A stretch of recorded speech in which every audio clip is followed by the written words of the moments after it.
നമ്മൾ കടയിൽ നിന്ന് മേടിക്കുന്നതിനേക്കാൾ നല്ല ടേസ്റ്റ് നല്ല ക്വാളിറ്റിയുമുള്ള ഒരു മാംഗോ ഐസ്ക്രീമാണ് നമ്മൾ ചെയ്യുന്നത്. നല്ല ക്രീമി ആയിട്ടുള്ള ഒരു ഐസ്ക്രീമാണ്. അത് എങ്ങനെയാണ് ചെയ്യുന്നതെന്ന് നോക്കാം. അതിനായിട്ട് ഞാൻ 2 പാക്കറ്റ് അമൂലിൻ്റെ ഫ്രഷ് ക്രീം എടുത്തിട്ടുണ്ട്. അതൊരു പാത്രത്തിലേക്ക് നമുക്ക് ഇട്ട് കൊടുക്കാം. നമ്മൾ കടയിൽ നിന്ന് മേടിക്കുമ്പോൾ അതിനെക്കാട്ടിലും നല്ല ടേസ്റ്റും നല്ല ക്വാളിറ്റിയുള്ള ഒരു ഐസ്ക്രീം കൂടിയാണിത്. ഇത് 2 പാക്കറ്റ് നമ്മൾ ഒരു പാത്രത്തിലേക്ക് ഇട്ട് കൊടുത്തിട്ടുണ്ട്. ഇനി അതൊന്ന് ബീറ്റ് ചെയ്ത് കൊടുക്കാം. ഞാനിവിടെ ബീറ്റർ വെച്ചാണ് ഒന്ന് ബീറ്റ് ചെയ്യുന്നത്. ബീറ്ററിൻ്റെ ആവശ്യമില്ല, നമുക്ക് വിസ്ക് വെച്ചാണെങ്കിലും നമുക്കതൊന്ന് ബീറ്റ് ചെയ്തെടുക്കാവുന്നതേ ഉള്ളൂ. ഇതിപ്പോൾ നല്ലതുപോലെ എല്ലാം ഒന്ന് ബീറ്റായി വന്നിട്ടുണ്ട്. ഇനി ഒരു ടിൻ കണ്ടൻസ് മിൽക്കാണ് ചേർക്കുന്നത്. അതും കൂടെ ചേർത്ത് കഴിഞ്ഞതിന് ശേഷം നമുക്ക് അത് ഒന്നും കൂടെ ബീറ്റ് ചെയ്ത് കൊടുക്കാം. ഇതിപ്പോൾ നല്ലതുപോലെ ബീറ്റായി വന്നിട്ടുണ്ട്.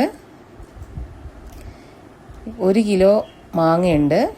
അത് തൊലിയെല്ലാം കളഞ്ഞ് അരിഞ്ഞു വെച്ചേക്കുന്നത് ഒരു ജാറിലേക്ക് ഇട്ട് കൊടുക്കാം. അതിൽ നിന്ന് ഞാൻ കുറച്ച് മാങ്ങ മാറ്റി വെച്ചിട്ടുണ്ട്. ഒരു 3 ടേബിൾ സ്പൂൺ പഞ്ചസാരയും കൂടെ ചേർത്ത് കൊടുക്കാം. ഇത് നല്ലതുപോലെ ഒന്ന് അരച്ചെടുക്കാം. ഇപ്പോൾ നല്ലതുപോലെ അരച്ചെടുത്ത് വന്നിട്ടുണ്ട്. ഇനി ഇത് നമ്മൾ ഇതിലേക്ക് ഒഴിച്ചു കൊടുക്കാം. അതിനുശേഷം ഒന്നും കൂടെ നമുക്കിതൊന്ന് ബീറ്റ് ചെയ്ത് കൊടുക്കാം.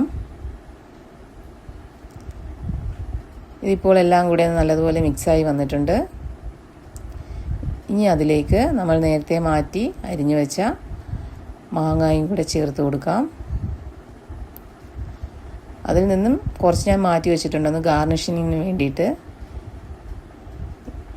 ഇനി നമുക്ക് നമ്മുടെ ഇഷ്ടത്തിനനുസരിച്ച് കുറച്ചോ കൂട്ടിയോ ഒക്കെ നമുക്ക് കുറച്ച് ട്യൂട്ടി ഫ്രൂട്ടി ഇട്ട് കൊടുക്കാം. ഞാൻ ഇതിനകത്ത് നല്ലതുപോലെ ട്യൂട്ടി ഫ്രൂട്ടി ചേർക്കുന്നുണ്ട്. എല്ലാം കൂടെ ഒന്ന് നല്ലതുപോലെ ഒന്ന് മിക്സ് ചെയ്തെടുക്കാം. ഇത് ഫ്രിഡ്ജിൽ വയ്ക്കാതെ നമുക്കിപ്പോൾ തന്നെ കഴിക്കാൻ പറ്റുന്ന ഒരു നല്ലൊരു ടേസ്റ്റുള്ള ഒരു മാംഗോ ഐസ്ക്രീമാണ്. ഇത് നമുക്കൊരു കണ്ടെയ്നറിനകത്തേക്ക് മാറ്റാം. അതിനുശേഷം കട്ട് ചെയ്ത കുറച്ച് മാങ്ങയുടെ കഷ്ണങ്ങൾ അതും കൂടെ നമുക്ക് ഇതിൻ്റെ മുകളിലേക്ക് ഗാർണിഷിങ്ങിനായിട്ട് ഇട്ട് കൊടുക്കാം.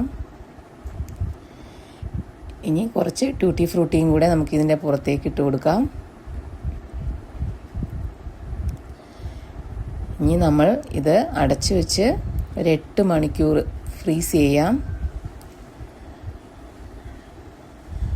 അതിനുശേഷം നല്ല അടിപൊളിയായ എനിക്ക് ഏറ്റവും ഇഷ്ടപ്പെട്ട ഒരു ഐസ്ക്രീമാണ്. നല്ല ക്രീമി ആയിട്ടുള്ള നല്ലൊരു ടേസ്റ്റുള്ള ഒരു ഐസ്ക്രീമാണ്.